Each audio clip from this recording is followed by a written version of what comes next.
Hey friends, Jordan Woods Robinson here from AMC's The Walking Dead and Blue Man Group, and this is PopXcast, where science fiction meets pop culture.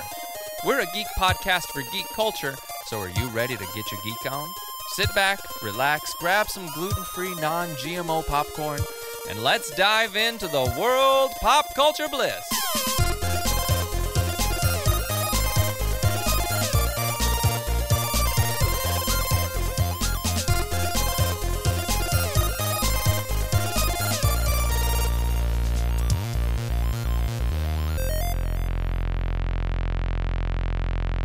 I'm James. I'm Carrie. I'm Lacey. And I'm Lee at Just One More Fix, A proud member of the Gonna Geek Network. Just like the show you're listening to now. The opinions expressed are those of each individual host. Check out all the other podcasts at GonnaGeekNetwork.com.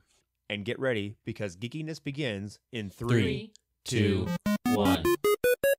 You are listening to PopXcast, where science fiction meets pop culture. Captain's Log Supplemental. PopXcast.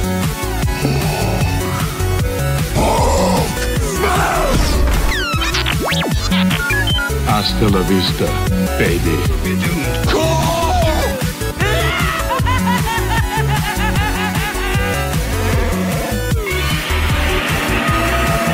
By the power of Grayskull, Autobots, transform. Excelsior! All right, and welcome everyone. This is PopXcast, where science fiction meets pop culture. I'm your host, Joseph Burke, and oh my gosh, we are back, Team PopX. We're back. Oh, it feels good. Feels so good, Joe. Back in the saddle Let's again. just have a moment of like, Oh, everybody just breathe out. Come on. I feel wonderful. Oh, yeah. all right, so Got me motivated. I hope everybody has had an amazing summer. And oh my gosh, I know I've had a jam-packed summer. Alex and I have been going and visiting the wonderful Walt Disney World this past summer and have been doing all kinds of cool stuff. We want to say hello to Miss Stacy Bryuka, Darth Baca, Luke, and we got Gwen's dad hanging out with us right here on the chat room. Hi, friends. Hi, friends. Hi, Hi, friends. friends. And so if you want to help us get some listeners and some viewers in here, please go right now, go ahead and share this link, popx.live. Share it on your Twitter, your Instagram, your Facebook, or wherever, and we would love to have you to join in and share the fun of PopX, because we are just a bunch of nerds that love to do nerdy things. Can I get an amen? Come on now. Amen. Come on. Preach. All right, Preach it. Preach it. All right, so hey guys, welcome to PopX, where science fiction meets pop culture. I'm your host, Joseph Burke, Central Florida's seasoned comic book nerd and retro enthusiast. We would like to welcome everyone joining us live in the PopX.live and the Geeks.live chat room. Come hang out with us and join the conversation at PopXcast.com. And I'm Austin Burke, the Appalachian Geek at heart. If you guys missed episode 60 a long time ago, Spider-Man Homecoming review and more, check our official website at popxcast.com for this and other great past shows from PopX. And I'm Lindsay Badger, your favorite geeky okie. Make sure that after the show you head over to Google Play or iTunes and click that subscribe button. Make sure you catch up on some amazing shows from the PopX archive. And while you're there, we certainly appreciate you showing us some awesome love by leaving us a 5-star rating and review. Oh, yes. Couldn't have said it. And let me say this. It's good to have Mikey back. I am so glad we have Mikey back. Mikey has been away. He's been doing some stuff. He's been taking care of his kids. His kids are off to college. Mikey's gone through puberty. No, I'm just messing with you. Anyway. Whoa. That's the worst. Not the Mikey, worst. This Mikey right here. This one. Oh. He's going through changes. He's metamorphosizing into a dragon, I think. Oh. Yeah. The last That's time so I saw him, he had fire coming out of his nostrils. Oh, okay. I was about to ask you, is it a fire dragon or an ice dragon? It's a bad it could weekend. be one or the other. I don't know. I took him to Subway one day and there was fire coming out of his nose, and I'm like, man, you might want to like. It's the jalapeno. He said, but I wanted my sub toasted. Yeah, well, that's what All it right. was. Okay. Nice. All right. Happening right now. I don't know what's going on right now. But anyway, all right, so we're going to get right on into the news. So don't go nowhere. We'll be right back. Extra, read all about it. This is PopX News. coming to you live right here on PopXcast.com. Ah, yes. I missed that old school intro, you know? I missed it so much. It's the small things in life. But anyway, so the past week on August the 28th, comic fans around the world celebrated the 100th birthday of none other than Mr. Jack Kirby. Now, you may recall from our history of pop culture that we did a few months back, he was one of the forefathers, if you will, of Marvel and DC Comics. And DC Comics has announced a 6 one-shot series featuring characters such as Mr. Miracle, the Black Racer, the Newsboy Legion, Darkseid, Orion, the OMAC, and Manhunter, and which are just a few of the characters created by the King of Comics himself. Marvel Comics will also pay tribute to Comic Book Master with a round of introductory comics featuring some of the greatest Marvel creations titled True Believer, Kirby 100th Series. Also, Kirby was honored at the Disney D23 Expo this past year and recognized as a Disney legend right alongside Mr. Stan Lee.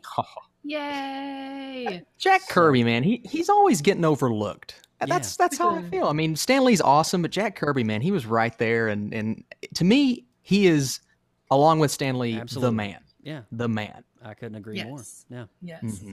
So now we're talking about something that has been on everybody's minds. We're talking about the summer box office. Okay. Summer movie season has wrapped up, and the final numbers have come in for superhero movies, and it will be Wonder Woman taking the top spot in the domestic box office with $406 million in the United States. This tops Guardians of the Galaxy 2 with $389 million, and Spider-Man Homecoming, it's still racking in the money. Also, Wonder Woman has been the largest grossing film ever for an origin story. Now, how do you guys feel? For me, Wonder Woman, this was third on my list behind these two movies before the summer started. So I'm very surprised that it got to 406 million, but people came out, man. I'm going to say it's well-deserved. Absolutely. Well-deserved. I think for me, you can go back and check out our Wonder Woman review here on PopX. But for me personally, Wonder Woman was one of the better DC origin stories that we have seen coming out of the DC family. And I'm hopeful that they, keep the trend going. And there's a lot of rumors going on right now about Leonardo DiCaprio is coming back as a Joker origin story, and there's a lot of like those moments. There are cringe moments where you're just like, oh, really? And so we tried to see that with the Suicide Squad. Kind of was okay. The story was cool. Maybe not. The characters are probably the highlight of the entire film. Story, not so much. But yeah, that's all I got to say about that. Wonder Woman, she turned. I mean, for me, the DCEU was struggling, but I think Wonder Woman really turned it around. If Justice League capitalizes on what Wonder Woman did, that makes the DCEU to me in competition with what Marvel can do maybe in the future, because that's two good movies in a row. Yeah. And to me, Man of Steel was awesome too. So yes, it was. Yeah, agreed. Well, you guys, with summer being wrapped up and we're sliding into fall, because you guys know that the PSL is out, right? Yes. Pumpkin spice lattes for everybody. Also, we get our favorite TV shows coming back in the fall. It's right around the corner with the DC Arrowverse preparing for its fall season. The return with a new super season trailer. Supergirl, The Flash, Arrow, and The Legends of Tomorrow all return for their respective new seasons, teasing some exciting new footage and an all-around feel good for fans. Wow. It all starts with Supergirl on Monday, October 9th, The Flash on Tuesday, the 10th, Legends of Tomorrow on October the 10th. Oh, so we have a double that day, guys. Yes, we do. Popcorn ready. You're going to have a double header on October the 10th. And then an Arrow is on Thursday, October 12th. So, guys, fall is my favorite TV season. That all the good stuff starts coming back out, and of course, Game of Thrones is wrapped up, so I'm ready for something new. I'm ready for something new. It's exciting, and I know that everybody out there is so excited to see what happens at the end of Arrow season 6. We're all just like, "What happened?" You know. So we're really they're keeping us on the edge of our toes, and for that, that's really good story writing, and hats off to all the producers and directors for that. So moving on here to some video game related news. NetherRealm Studios will be offering their latest fighter pack for DC fighting game, Injustice 2. Now, Fighter Pack 2 has officially been revealed and brings with it some DC villains, including Black Manta, Mortal Kombat's own fighter, Raiden. Raiden. And then the world's greatest occult detective himself, Hellboy, as a playable character for the first time. Oh my gosh, and I'm pretty much excited for that. I'm glad I got the season pass on Injustice 2 because I get it for free. So worth it. Yeah, that's awesome. The new pack will be available for purchase on September the 12th, with the first fighter available for early access earlier that day. You guys. Yeah. This is getting us geared up for the new Hellboy movie, too, because you got the reboot coming, and you got Hellboy fighting with the DC here. I'm sorry. Okay, awesome. I'm going to go. It's going to be awesome, man. Yeah, I know. Very awesome. It's a good time to be a nerd. But it is a great time to be a nerd. An even better time to be a nerd when the brand new season of Preacher comes out on AMC. AMC's action comedy Preacher is already gearing up for season number 3. While there hasn't been any official announcement just yet, rumor has it that AMC is already making arrangements to continue filming several more episodes of Preacher in its current location in New Orleans. So how do you guys feel about Preacher coming back? Well, I saw all of Preacher season 1, and I have probably 2 or 3 episodes into 2. It's really good. It's good, man. It's really good.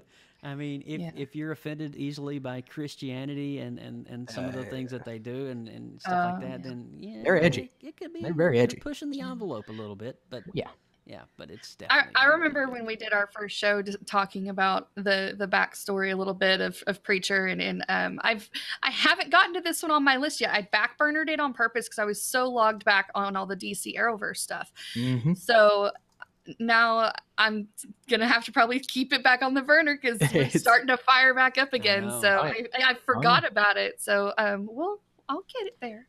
You'll get there. The struggle is real because we're living in an era where there is so many shows right now. Oh my God. It's golden age. It's technically impossible to keep up with everything unless you have no life.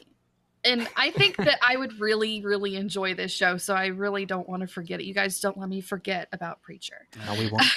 We will not. Well, coming up next, we've got some Lego news. Lego has been releasing their latest Star Wars The Last Jedi playsets, leading up to their largest playset ever released. Wow. Coming out on October 1st, they are re-releasing the Millennium Falcon, but it's bigger, ladies and gentlemen, at a whopping 7,541 little pieces that you can drop on the floor and walk on and say really bad words. But it comes with a price, ladies and gentlemen, of $799, and of course the 99 cents rounded up to $800. Alrighty then. This is not one that your kid will probably be getting from Santa Claus unless you're just really nice. Did you just say this set is $800? I did. Yes. Wow. Yes. That's crazy. I have. That's. I don't know what. No. Okay. There's some hardcore fans. They're going to be lining up around the block for Toys R Us whenever this releases. So. Yeah. Not me. I won't be one of those nerds. I love me some Star Wars, but not that much. Nope. Alrighty then.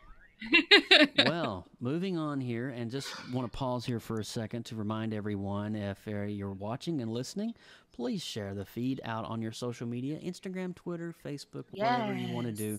It's all at PopXcast.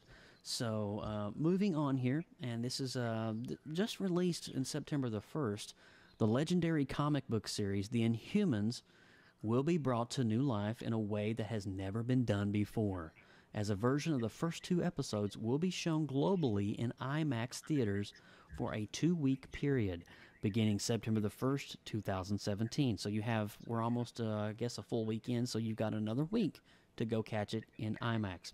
Now, ABC will then air the entirety of the series throughout this fall season on the network, with additional exclusive content that can only be seen on ABC.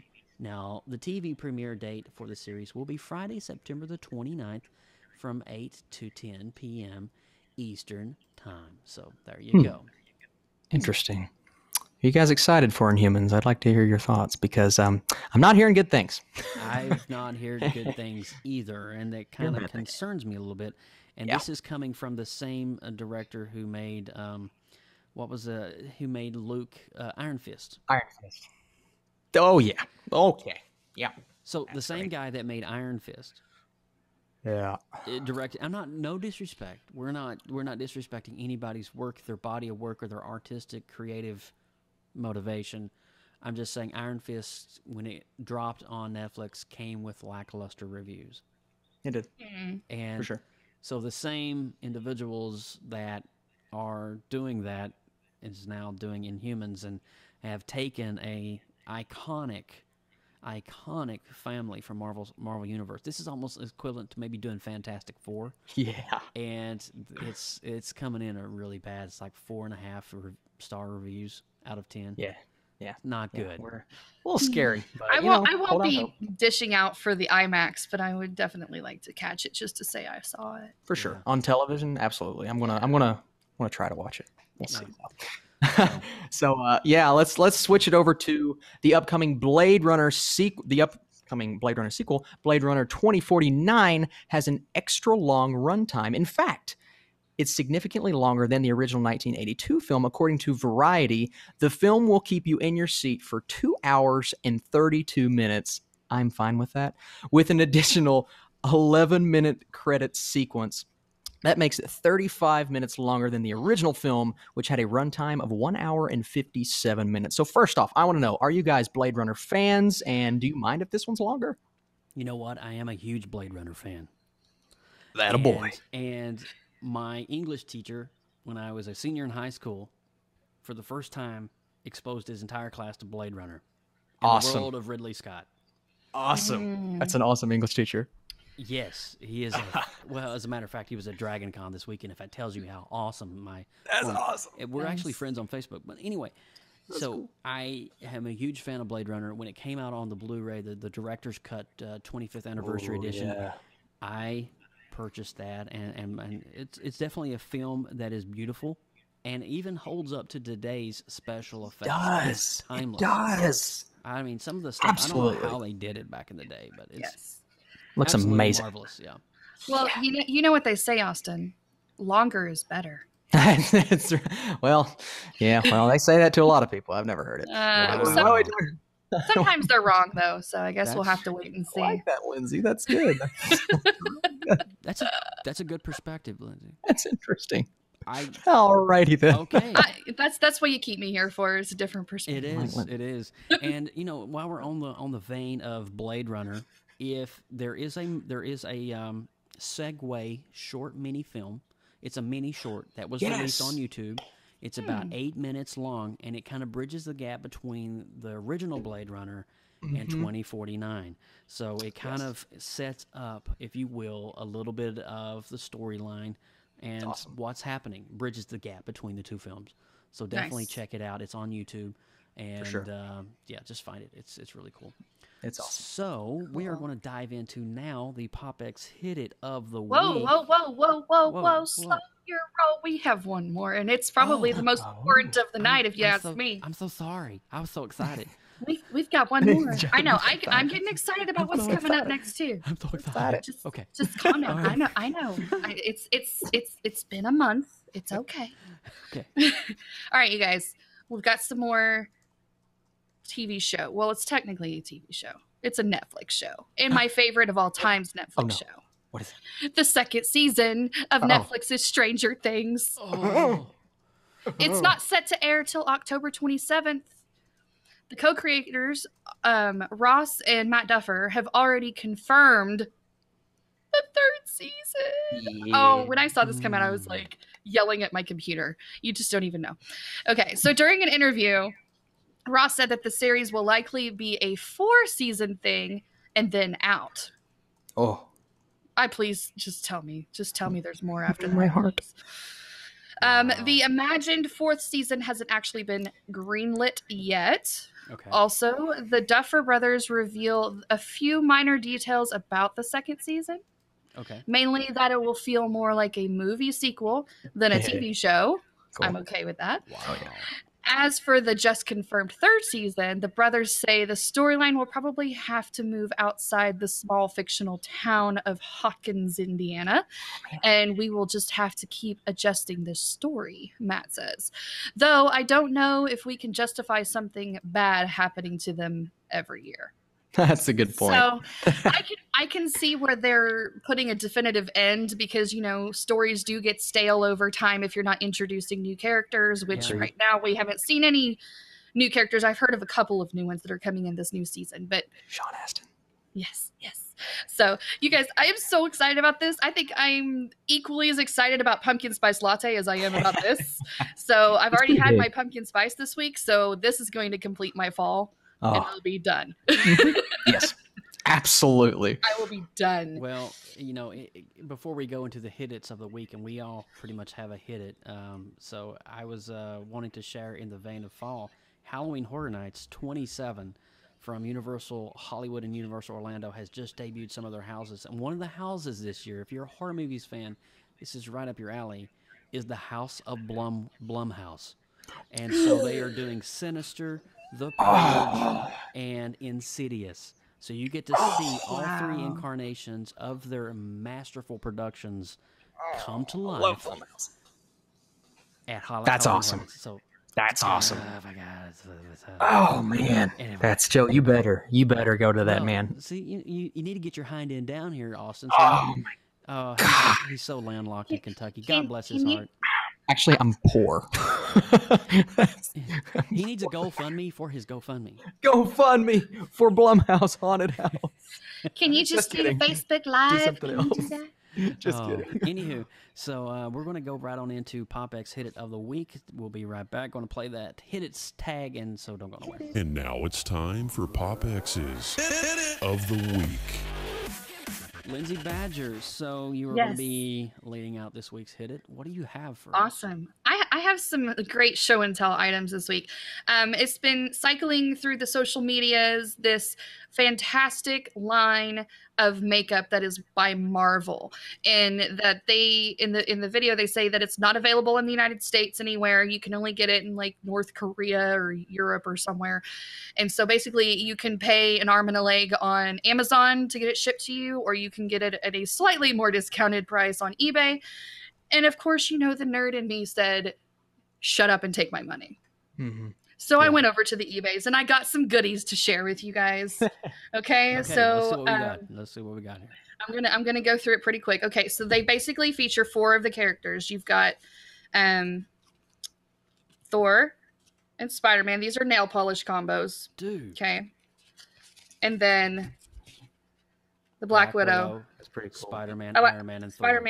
Iron Man, Spider-Man, Thor, and Black Widow. Yes, all 4 of those guys. So basically all the pieces have something for each of these characters. So I got all the nail polishes. I did not get everything because I'm not that rich. Yeah. We've got fantastic, check this out. Marvel, is that lipstick? That's cool. It's lipstick. Marvel branded lipstick? I've never seen that in my life. I would look cool good. texture. Austin, you would look good in that. Dude, it looks like this sign on up. my lip. Oh my God. You've got those Okay, Tony we've Stark got- lips. Flaunt that. Spidey and Iron Man eyeshadow palettes, and I'm going to open this up because it's actually quite neat. Okay. They have little comic books. It's the little paper that keeps the powder off the mirror, and then you've got your stuff in there. That is so freaking epic. And where can people get this, Lindsay? I found it. I searched for it on eBay. That's Okay. how I bought it, but you can also get it on Amazon, and they've got mascaras and eyeliners of I believe they have a black and a gold as well to match with the That makes sense. but my favorite, They need wait to have an for it. Incredible Hulk. They need to have purple and green. Wait Hulk. for it. Yes. This is my favorite. Look at that compact. Holy cow! That's It even has Marvel on the little powder thing. this makes me want to wear makeup. This is like for the girly nerds. Okay, we don't get a lot of girly on this show, so I'm just gonna take a minute and grill Austin, it up. If you want to go and drag next episode, and of course I had to buy a Marvel bag to go with it. This does not come with it, but I did find a Marvel bag for all of my Marvel makeup to go in. Pretty legit. Ladies and gents, that is my hit it of the week. And this is my Marvel face. I'm wearing all Marvel stuff today. She's wearing the Marvel face tonight. So, that's amazing. And so... I even have Iron Man going on here. To buy it, you just... can you repeat that one more time on how people can actually find this? Yeah, I just searched for Marvel makeup. Marvel makeup, okay. On is there a on company eBay that produces it, or... It's The Face Shop. The Face is Shop. the brand. Okay. It's yeah. Let me see if I get The Face Shop. Shop. Gotcha. Okay. Yes. That's the actual brand. It came straight from North Korea to my house. It took forever to get here. North Korea? North Korea. So it's nuclear. No, I don't think it was Korea. I don't think it was North Korea. It's the Hulk. I'm just messing with it's perfectly, All right, speaking of radioactive, we have none other than I like that. Mike Ippolito coming on right great now, segue. and he is going to join us because Mike actually went to Dragon Con this past weekend, and hung out with a couple of people that is PopX veterans. We were talking about retro blasting. So, Mike, what's up, dude? Not much. It's been a long time. Yeah, it's man. Good to be back. I was able to get over to Dragon Con this weekend. It's now a 5-day event. It used to be 4. They start on a Thursday. They go till today. They closed out today. Okay. And I was able to go. Well, actually, the main reason that I went was for retro blasting, because I usually kind of catch them when they're close by, and just their panels were amazing. They had 80s cartoons. There was like over 300 cartoons that they were talking about. Within an hour, they were able to condense. They weren't able to cover everything, but a good amount. And they had a Indiana Jones, A Hilarious History, and they showed basically all the mistakes that was in all the Indiana Jones Really? That's awesome. Wow. They reached capacity for the Indiana Jones. So wow. That's cool. I'll probably be, we'll have to get with them, and we'll definitely, I invited them back to the show, and they're more than happy to come back. So we just have to kind of work that out. And also there was a lot of interesting experiences at Dragon Con. There was a lot of things that I will never unsee. And some things I just don't understand and never will. But I was able to attend the Flash panel and the Legends of Tomorrow. And during the Flash panel, I was able to get a question out to John Wesley Shipp. And I was able to get kind of like a one-on-one question with him. And that was pretty exciting. What was the question? What was the question? I basically asked him, since once they announced the Flash coming back, was try and be part of the show. Was that something he wanted to do? Or he was approached by the show. Question. Yeah. And, that's awesome. Basically, he said that he was good with them rebooting the show. He had no problems with it all. And then the show did approach him, and it was basically he wasn't sure what character he was going to play, and if it wasn't something that he liked, he wasn't going to do it. But when they offered him the Henry Allen part, he said he was more than happy to do it, and he just loves being part of it again. Now he's none other than Jay Garrick. So So I mean, from one iconic role into another, I think John Wesley Shipp has an amazing piece in all of our hearts. Yes. So. It was pretty amazing. There's actually one quick picture I took that I wanted to show of it shows what kind of dedication people have. Okay. This is a BB-8 that someone created, full motion, and it was the entire piece was 3D printed. Thousands of hours. Shut up and take my nerd badge. That's amazing. The guy, I didn't have a chance to really talk to him, but he had thousands of hours into it. I was just kind of overhearing the conversation. That is just unbelievable. They just drew crowds of this thing just spinning around, and it was just like it was unbelievable just to see this thing in action. That shows the dedication of people. I mean, it's done to the T. That's I mean, awesome. except for the colors, but the entire thing was 3D printed. Man, That's pretty phenomenal, Mike. That would be cool to see that. And I know that there's a guy I follow on Instagram. His name is Hurley FX, and he actually created a full-size Groot costume, complete with gloss and all of that. Wow. And this year he attended Dragon Con as Ben Affleck's Batman. So he actually 3D printed and created his entire bat suit and the cowl itself. Dude. So, Dude. but, all right, so we're going to move on. Thanks, Mike. It's good to see your face, Sure. as always, my friend. Yes. Mike. Yes, Mikey. And so now I'm going to talk a little bit, a couple things. Number one is kind of quick, but I picked this book up the other day at the comic book shop, and it kind of caught my eye, and it's called The Superhero Devotional. Now, I'm going to give you That's cool. a quick little thing about it. You're like, what the heck is that?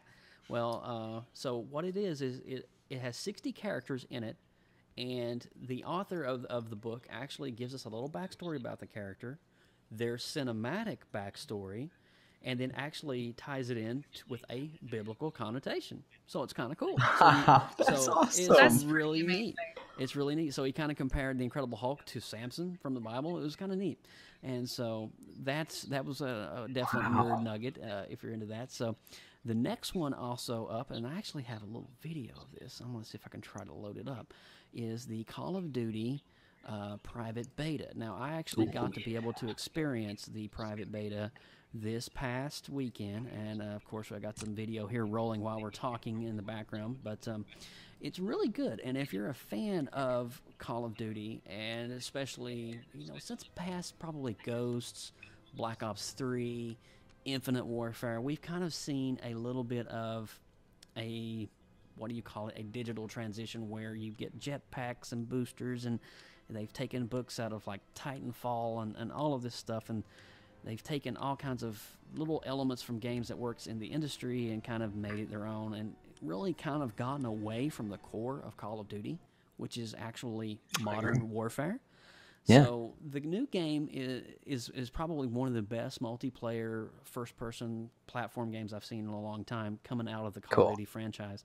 And it goes back to the old school. There is no boosters or wall jumping or wall clinging or none of this crap, or booster packs that make you hover. This is straight up World War II combat, and as you can see from the video here, they have went back and done some amazing detail on some of the old school type ammo and the guns, but everything is just traditional to it's like you're playing Modern Warfare, but on like crack cocaine. And the graphics are beautiful. Of course, I was played it all weekend, and I had an amazing time playing it. So definitely highly recommend it. The graphics do look really, really nice. Yeah. It was amazing, so definitely had fun with that, and so that was my little Call of Duty spiel. But and I'm sure you enjoyed killing my husband over and over again. There is a story here. So I saw that Lindsay's husband Josh was in a room playing. I'm like, So I went, and there's this feature you can join his lobby and play. So I joined, and I saw him running around, and killing a couple of people, and I just kept following him. He had no idea I was behind him, and I would kill him, and then I would follow him again to where his spawn was and kill him again. Oh, no. I was that guy. That's awesome. I was that guy. That's awesome. Let's just say there were some choice words used in my household. Oh, that's when you know it's fun. The beautiful thing about it, he didn't know it was me. So... with all of that said, guys, we're going to go in now into our Defenders part of the show. Where we're actually going to talk about the Defenders and what we liked, what we didn't like, and all of that stuff. We are going to play the spoiler alert warning because some of the things we're going to be talking about will be revealing the plot points, the story, the endings, and all that stuff. So if you've not seen the Defenders, this is your point where you probably want to hit pause, watch the Defenders, and then come back and enjoy PopX episode 61, Yeah. Okay? So we're going to roll that, and we'll be right back. Danger. You are about to enter a PopX spoiler alert. Beyond this point, there is no return. You have been warned. All right, so you have been warned, ladies and gentlemen. Okay. All right, so we're going to dive into a little bit about the Defenders. So what is the Defenders? If you're just joining us today and you have no idea, all right, what the heck what are you guys even talking about? So Marvel and Netflix have signed a deal to where Netflix can produce, some of its superheroes from the Marvel Universe into a streaming television show. And, of course, the series kicked off with Daredevil a few years ago and then followed up with Jessica Jones, Luke Cage, Iron Fist, and evidently we're getting a Punisher in November, which is supposed to be coming out. But, so basically it's kind of like, you know how Marvel did with their cinematic universe? They started with Iron Man, and then they went with Captain America and just started expanding their entire universe. Kind of the same thing with Netflix. They started with Daredevil and expanded to the other superheroes. And The Defenders is the culmination of about 4 years of thinking and writing and shows where all the heroes in this world become the Defenders of New York. So it's really cool. And so I was reading the comments over here in the chat room. The chat room is like blowing up right now. I'm like reading it. It's really cool.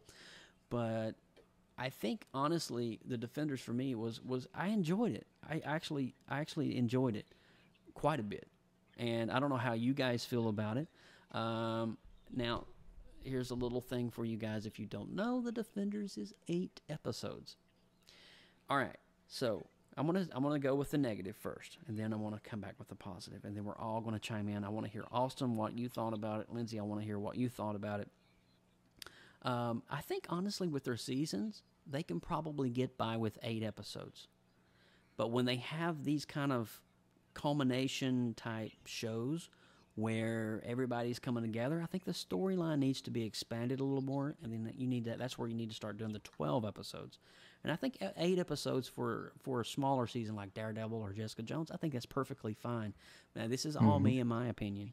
But I kind of felt with 8 episodes that the last 3 episodes in the entire season was probably a little bit rushed. It kind of felt, I don't know if that sounds pretty accurate, but it kind of felt like, okay, so this is a bad thing. This is where they're getting into.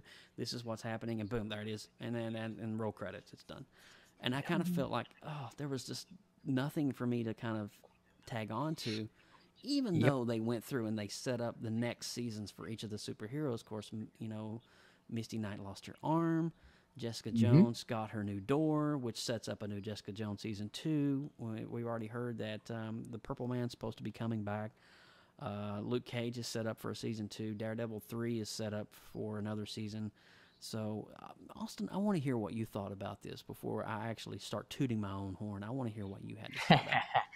Well, Joe, it's interesting because I went into this slightly optimistic, but we were all coming off Iron Fist, so we had a sour taste in our mouth, if you know what I mean. Yeah, a little bit, yeah. So I was coming into the show like, all right, let's see how these first couple episodes go, and then we'll get into the actual show. But the first few episodes for me, 1 and 2, while I liked parts of the setup and stuff, it got really long and really boring, and it was really hard to get on board with the show. And after the second episode, I'm like, you know what? I don't know where this is going to go. I don't even know if I want to continue, but of course I wanted to do my review, and then we would talk about it, whatever.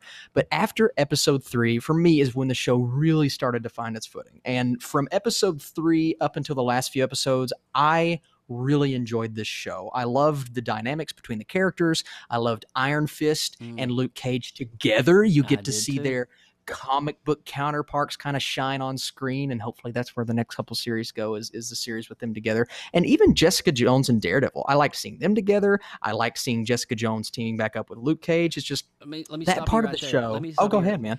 What was the thing with Jessica Jones and Luke Cage? Because I thought Luke Cage was with the Night Nurse. Dude, it was a little triangle going on there. That was weird. Is that a little trifecta of love or something? I mean, romance. Because he's kissing his girl. I call her the Night Nurse because that's what she is in the comics. That's what she's. And then literally a few scenes or an episode later, they're kind of flirting with Jessica Jones. I'm like, wait, that's not how a superhero is supposed to be conducting himself. What gives here? Exactly. Luke Cage is a ladies' man, dude. I mean, the girls love him, and I don't blame him. I love him too. He doesn't want to be nailed down. He doesn't want to be a part of a relationship. He doesn't want to be committed to Clea. Claire. Claire. What are you doing, Claire? You may continue on the spiel, though. I'm No, sorry, I you're didn't fine. interrupt. No, I completely agree with that. And well, that's the part of the show that I really liked is the characters interacting with each other. Seeing Stick on there and seeing him interact with Alexandra, I thought was super cool. I really thought the characters, and the best part of the series for me, I didn't hate Iron Fist. Now, the first few episodes, I am the immortal Iron Fist. I am the immortal Iron Fist. Look at me. Do everything. I am the Okay, that was. I mean, okay. What does that mean? What the heck Yeah, is dude, the Immortal Iron Fist? Here's what I loved about it. They gave him crap about being such a bastard. They gave him crap about it, but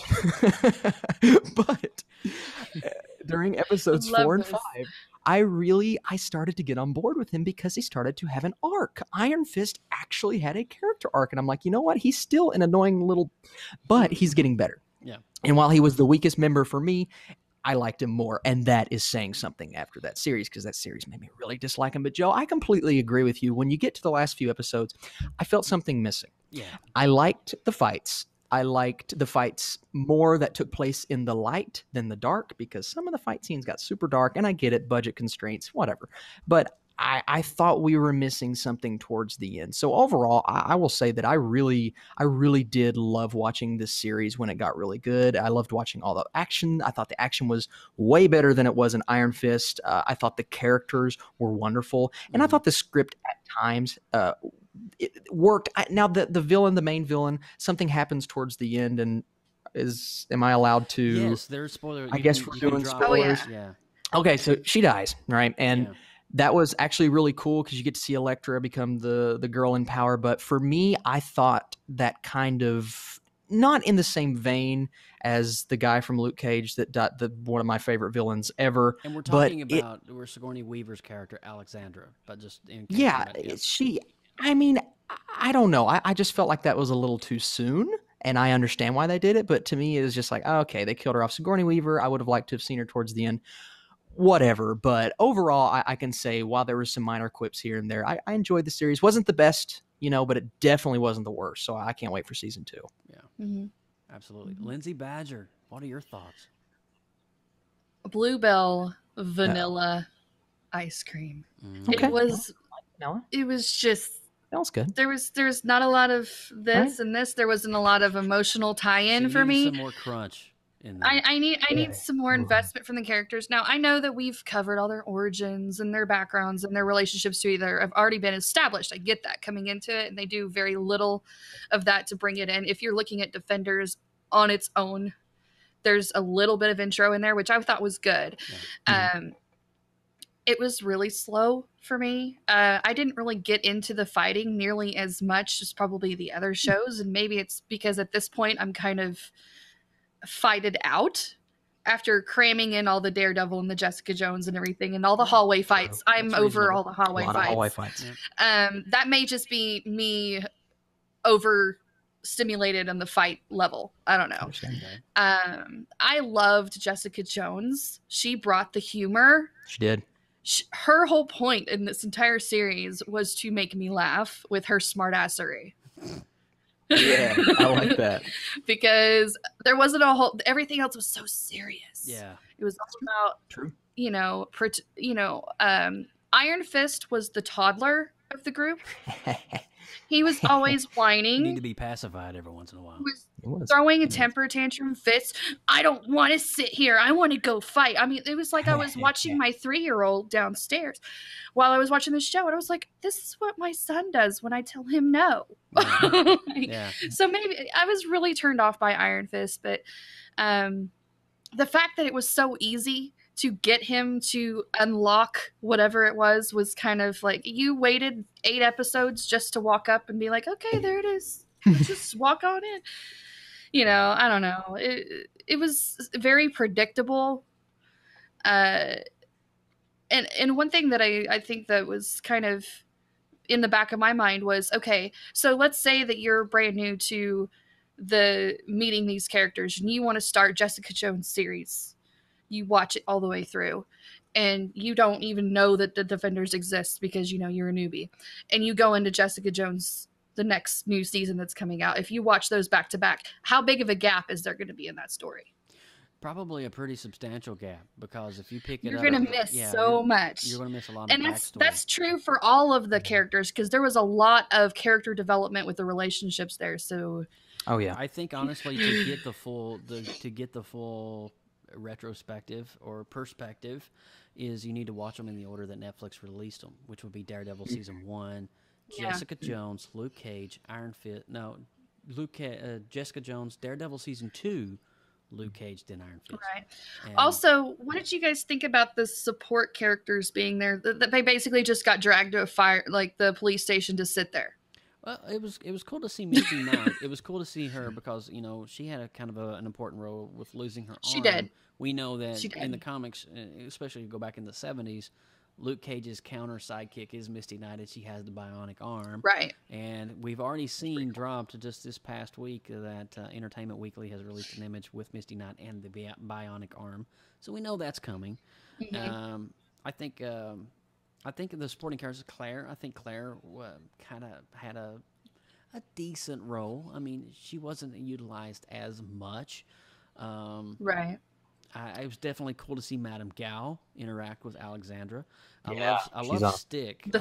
We finally figure out the fingers of the hand, and we got all to 5 figure out fingers how of the hand. terminology and you understand a lot more about what the hand is and how it works. This secret organization of drug lords and all of that. I think though, on the frame, who was it that said that Sigourney Weaver? I think it was Austin. Sigourney Weaver's character died way too soon. I think honestly that was way too soon. Yeah, I think she should have went all the way up to episode 8, and there should have been that squabble. Some kind of big drama. Yeah. And with this supernatural element, go ahead. I'm sorry, Lindsay. I like how Elektra / Black Sky kept us on our toes on what side she was on through the whole show. Yeah. Well, because she's Marvel's equivalent of Catwoman. Yeah. So I really, really liked how she walked the tightrope, per se, of both sides, and at the end you finally figure out what she's there for. She does that. She does that mainly too in the comics as well. Elektra always walks that rope, and you never know. That was a definitely. And I honestly think when Marvel was creating Daredevil, I think that they were actually thinking about Batman, because the Horned, the devil of Hell's Kitchen. Yeah. Batman, the Dark Knight, gets a similar. Batman is in love with Catwoman, who is either pro-villain or villain or non-villain or heroine. Yeah. And then, Daredevil's in love with Elektra, who walks the fine line as well. And there's so many similarities there. But I think for me, of course, we got Luke Cage. All right, so he's supernatural. Yeah. Daredevil is supernatural because of the accident with the toxic waste spill when he was a child. Jessica Jones was just born, Jessica Jones. And Iron Fist, there's definitely, with Kung Lung, there's the dragon. I am the dragon. Mm-hmm. So we finally figure out what the dragon is towards the culmination of episode 8. And evidently, what the hand has been trying to do is blow up a part of this city to make this massive hole that goes 30 stories straight down to this secret vault where there's this giant dragon fossil underneath Manhattan. It's a bigly dragon for sure. We're not talking about a little tiny dragon. We're talking about a dragon that is pretty large. I mean, I don't know on scale of Game of Thrones dragon is, but and conveniently was laying exactly in the same pattern as the tattoo. Did you notice that? Yeah, he was laying in the same exact pattern. Yes. But so it definitely opens up the realm of even more supernatural now going into the next seasons ahead, because now we're into the world of dragons, where dragons exist in the world of Defenders. Newbie question. Sure. Newbie question. How in the world are they getting eternal life from dragon bones? Are they grinding it up? I saw them sawing slices off like it was the elixir. Yeah, it's the elixir. So they grind it up and they consume it. And the dragon's bone has some sort of property in it. That's when they do the ritual, it can bring death back to life. Hence how Elektra was brought back.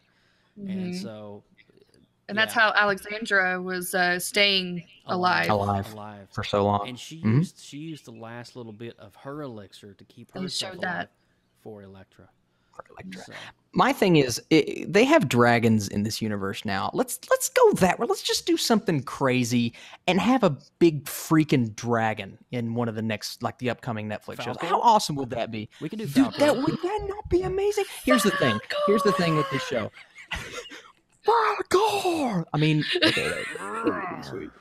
But here's the thing with this show is they teased this whole the destruction of New York thing for so long, ever since Daredevil season 1 with Stick.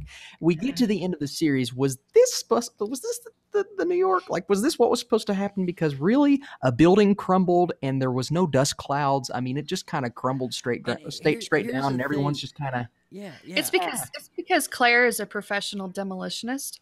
I mean, it's just like It's one of her many skills she learned in nurse school. That part was underwhelming to me. Well, it was underwhelming, but here's too. It's so unrealistic, and let me explain. Of course, it is. It only took one bag of TNT and dynamite. But the entire building is a fake facade. There's nobody that works in the building. Okay, so when you demolish a building in Lower Manhattan, like this building was in, not only is it going to affect everything around it, I don't want to pull this, but this is bad. We saw what happened with 9/11. You know, when buildings go down, all the other buildings crumble around it. Why was this building just perfectly There's no fall possible straight way down? to avoid that. They were standing right next to it. It's were. so like freaking right next unrealistic. It was. I mean, I don't know.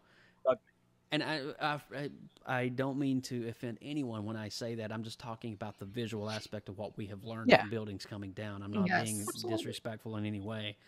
But we've saw what kind of damage and destruction one building can happen and around everything. Windows blowing out, complete city blocks. You can go on YouTube and watch demolitions all day long, and you'll see what happens around.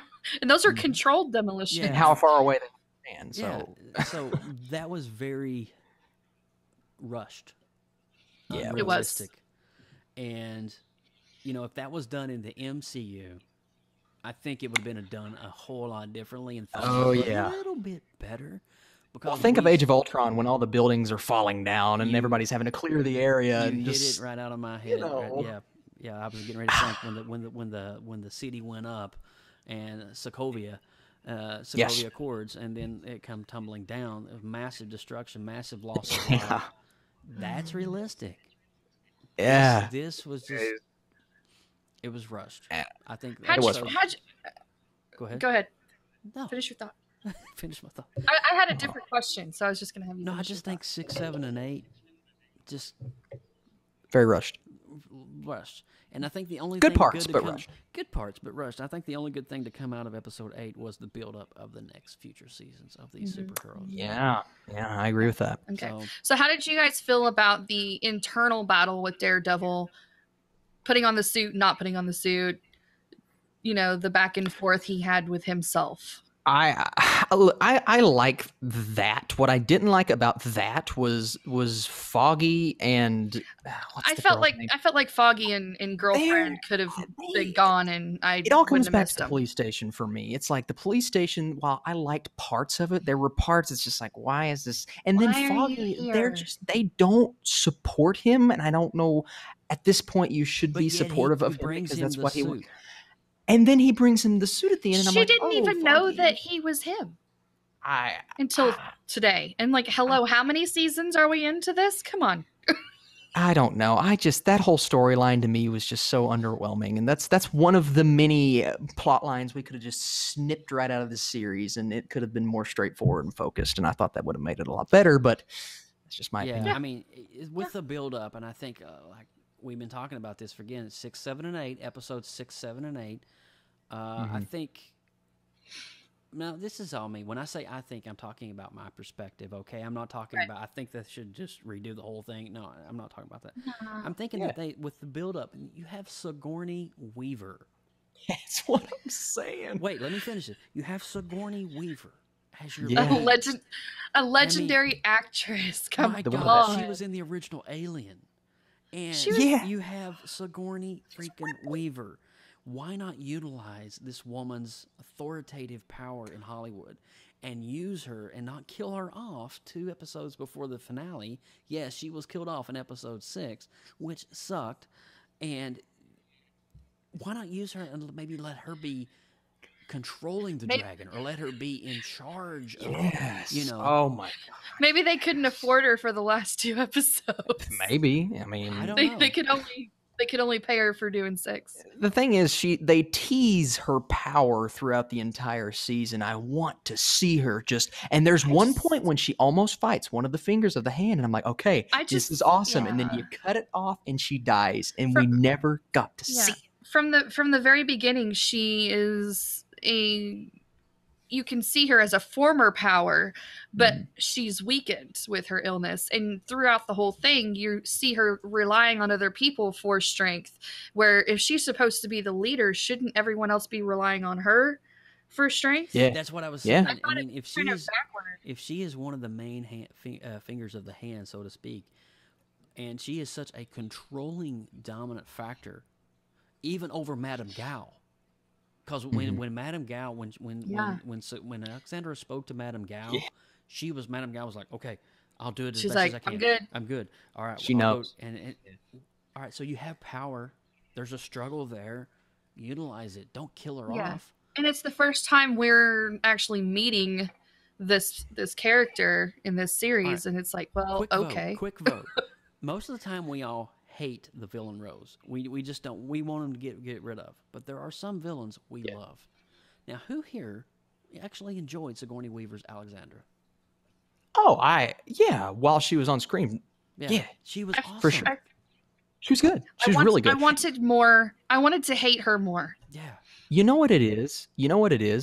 It's the Cottonmouth effect from Luke Cage. They kill off Cottonmouth, and the whole series goes. And while it wasn't as severe with Defenders, because the series still it didn't teeter off as much as Luke Cage did. When they killed off Cottonmouth, man. And same thing with Alexander. When they kill off Alexander, good villain. He was so phenomenal. good. Cottonmouth made Luke Cage. And then he goes on and wins the Oscar for Best Supporting Actor last year. Here's the thing. Here's the thing with villains. When they die, you want to cheer when they die. And when Alexandra died, I was sad. I was like, I was too. I was like, that's. But there's a thing in Hollywood called perspective storytelling. Okay, and so let me give you 2 examples, and we're wrapping up here. All right, so let's use Arrowverse for example. Let's use Reverse Flash or Zoom.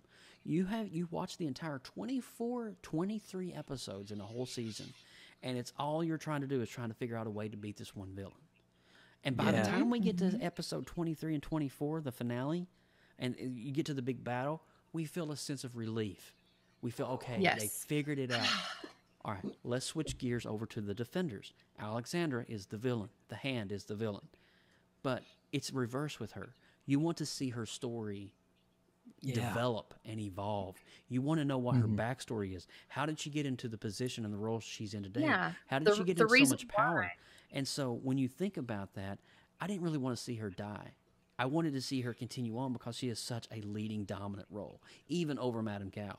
So you think about Zoom or Reverse Flash and Arrow, we're relieved. But when you think about Alexandra, I'm actually like, it sets me off, and it kind of sends me back a little bit. It's kind of like, okay. And like I also said, it's the Cottonmouth effect. You kill the guy that you love to hate or hate to love, and then it's just kind of like, oh, okay, whatever. What's left? Yeah. So, well, and that's it. No, that's awesome. That's an awesome point. Are we numbering this one? Yeah, this is 61. Yeah. Oh, we're numbering this. I'm sorry.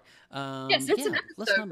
We're numbering the episode. Let's rate it. We're numbering it. All right. So Austin Burke, what is if you're going to do it a 1? What do you do? 1 out of 10 or 1 out of 5? Man, I do 1 out of. I do 1 out of 10. Letters? Can we do letters? No. Do 1 out of 5. Okay, fine. Gosh. All okay. Right. 1 out of 5 or 1 out of 10? Which one? 1 out of 10. Okay. Here we go. So what I did when I first watched the series, I went on my YouTube channel, and I gave Defenders a 7.8 out of 10, which is great. I'm rethinking that now. I'm rethinking with all the points that we brought up. I'm thinking about lowering it a little bit. So right now, I'm going to need another watch, but I'm going to lower it to a 7.3. Okay. 7.3 is my number, and that sounds good. I just need another watch just to get all the, because there's a lot of things here that's I wanted more from. So 7.3. Yeah. Lindsay? Didn't hate it, didn't love it. I'm going to throw an even 7 at it. Okay. I want to do a 6.8. Okay. I'm gonna actually be the guy that actually gives it the lowest score. But respectfully, everyone has to have the low score sometime. Yeah, absolutely. Thank you. I appreciate that. But guys, we hope you have enjoyed our Defenders Roundtable discussion. I just love when we get together and do these kind of things because there's so many great ideas. Everybody's got their own thing about it, and I just love having these roundtable discussions with Team PopX, which is freaking awesome. And having our amazing chat crew over here just kind of chiming in their little details. Darth Baca, we have Gwen's dad, we have Luke, we have Stacy. Oh my gosh, we can't thank you enough for hanging out with us here on PopX, and then all of our amazing people watching us wherever you may be seeing this stream from tonight. Thank you so much for tuning in. But and as always, if you see something exciting on the shelves or at your local comic book shop or around in theater or in pop culture general, and just let us know about it. And if you want to, post that image up on Instagram or Twitter and use that hashtag #YoPopX. Now, if you go see a movie with your family and you really loved it, let us share in your joy. Send us an image and we'll throw it on here. We would love to be able to feature you and your family or whatever you're doing in the comic book shop right here on PopX. So use the hashtag #YoPopX. Absolutely, and we are also part of an amazing network called the Gonna Geek Network. For all things even more geeky, head over to GonnaGeek.com and check out some amazing podcasts on our home network. Yep. And if you're not already, make sure you check us out on the social media. You can find us on Facebook, Instagram, Tumblr, Twitter, and Pinterest. Everywhere it's at PopXcast. Send comments and suggestions to us via email at popxcast@gmail.com. And also for future and past shows, make sure you visit our official website, www.popxcast.com. Absolutely. I am Austin Burke on YouTube, and there's a brand new app I want to bring up real quick. It's called Stardust. It's an app where you can literally create 30-second reviews and reactions for movies and trailers. It's super cool. I'm at the Burkinator on there, and I encourage you guys, if you're a movie fan and you're a comic book nerd, download that. It's awesome. It sounds shiny. It is so shiny. Oh my gosh. It's actually really legit. I signed up. Austin said, hey, did you check this out? I signed up. I'm going to do it after the show, Austin. I'm going to do so it after cool. the show. Stardust. Be sure to download it. Stardust. All right, guys. Well, you can find me, Lindsay Badger, at LR Badger all over the interwebs. And I am Joseph Burke at Joseph Burke Arts on the web. And, of course, hats off to always my amazing Team PopX, and to Austin Burke up in Lexington, Lindsay Badger in Oklahoma City, and to Mike Ippolito, the man, the myth. He's returned. He's done his graphic love. We the love man you, behind the Whoa, curtain. What's he doing here? He's doing some kind of funny image. Oh, that is phenomenal. Yes, that's those glutes, though. Doing the split. Those glutes. Oh, he split the uprights there. Oh my gosh. I'm done, ladies and gentlemen, after that image. I can't unsee that. That's fantastic. So that's it for this episode of PopX. Be sure to join us in 2 weeks from now, next 2 Sundays from now. We'll be talking about the top 10 most underrated comic book films there we of go. all time. Now, these are the comic book films that are not getting the limelight. So we're talking about Spawn and Sin City and Dick Tracy. Dick Tracy and The Watchmen and Flash Gordon. So this is going to be a really cool throwback. Do I see some kick-ass in there? There is. Yes. Oh, yeah. We're talking about The Rocketeer. We got The Rocketeer. Unbreakable. We got Bruce Willis going to be talking about. And, of course, Hellboy. We can't forget a little Ron Perlman love. So What about Hancock? Well, a little bit of Will Smith action? We can throw in some Hancock. All right. Just for you, Cool. Lindsay. September 17th. Make sure you see us then. All right, guys. From all of us here at PopX, thanks for listening. Thanks for downloading. And we'll see you in 2 weeks right here on episode 62, PopX Cast. Take care. Bye. Say bye. Say bye.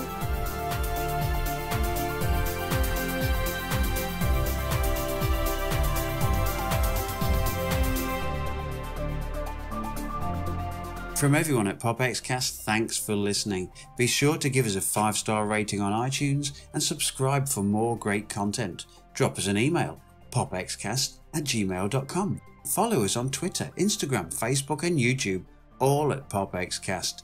Get your geek on.